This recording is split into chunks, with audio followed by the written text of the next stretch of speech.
Hello friend, नमस्कार। आपको मेरे चैनल में फिर से एक बार स्वागत है।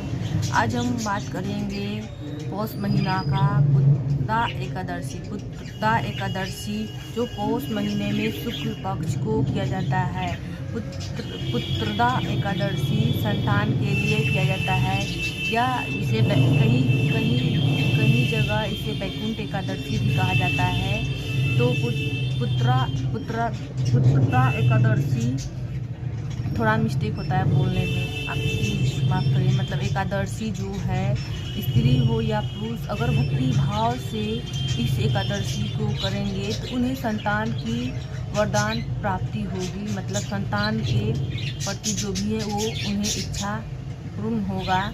तो मैं आपको एक बार रिक्वेस्ट करती हूँ, प्लीज़ आप लोग को अगर मेरी ये कथा या वीडियो जो भी है आपको पसंद आती है तो प्लीज़ आप लोग लाइक करिए, सब्सक्राइब करिए। हम चलिए कथा सुनाते हैं। तो एक बार की बात है, युधिष्ठिर जी ने भगवान श्री कृष्ण से कहा, आपने मुझे कानिका एकादशी को विस्तार से वर्णन करके बताई, तो हे नाथ, आप मुझे अब पुत्रदा एकादशी के बारे में वर्णन कीजिए और मुझे इसके बारे में कुछ बताइए। तो भगवान श्री कृष्ण कहते हैं, हे युधिष्ठिर, तुम इस कथा को, इस व्रत को ध्यान से सुनो। तो भगवान श्री कृष्ण कहते हैं, भद्रवती नाम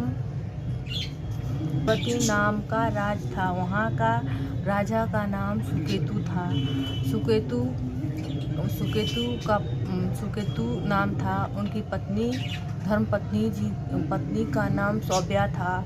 वो दोनों के पास कोई चीज़ की कमी नहीं थी। उन्हें सारे ऐश्वर्य और सुख का मतलब प्राप्त था। बस एक ही चीज़ उनके पास जो नहीं थी, वो संतान थी। संतानहीन थे और कई दिन बीत गए, उन्हें संतान नहीं हुई।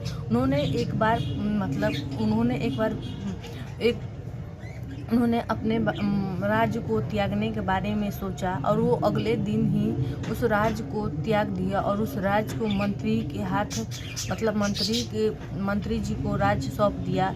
और राज्य सौंपने के बाद वो दोनों वन की ओर चले जा रहे थे और उन्होंने अपने प्रण रख किया था कि मैं आत्महत्या करूंगी, और वन में चले जा रहे थे।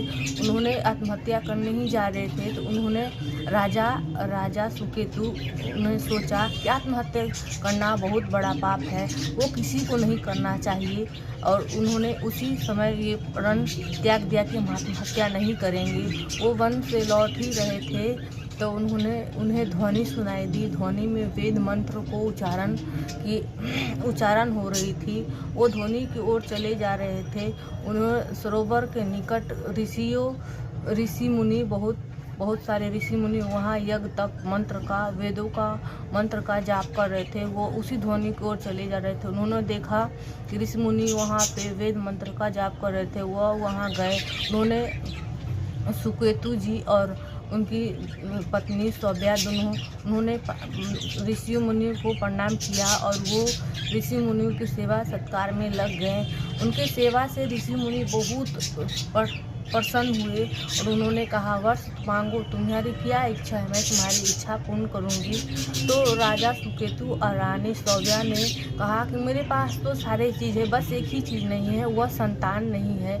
मुझे आप संतान का वरदान दीजिए। तो ऋषि मुनि ने कहा कि पौष महीना का पुत्रदा एकादशी तुम लोग भक्ति भाव से, प्रेम भक्ति से करो, तुम्हारे संतान की प्राप्ति होगी। तो वो लोग अपने राज्य में चले गए। राज्य में चले जाने के बाद 1 महीना बीत गए तो पौष की महीना आई और पुत्रदा एकादशी भी आई। उन्होंने भक्ति भाव से इस एकादशी को किया और उनके भक्ति भाव को देखकर श्री हरि विष्णु जी ने उन्हें वरदान दिए। और उनके कुछ दिन के बाद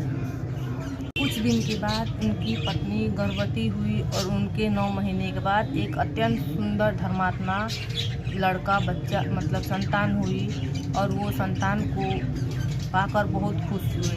अगर आपको मेरी वीडियो पसंद आती है तो फिर से मैं कहूँगी, इस वीडियो को ज़्यादा से ज़्यादा आप लोग लाइक करिए, शेयर करिए, सब्सक्राइब करिए। हर हर महादेव, जय महाकाल, राधे कृष्ण, ओम नमः शिवाय दोस्तों।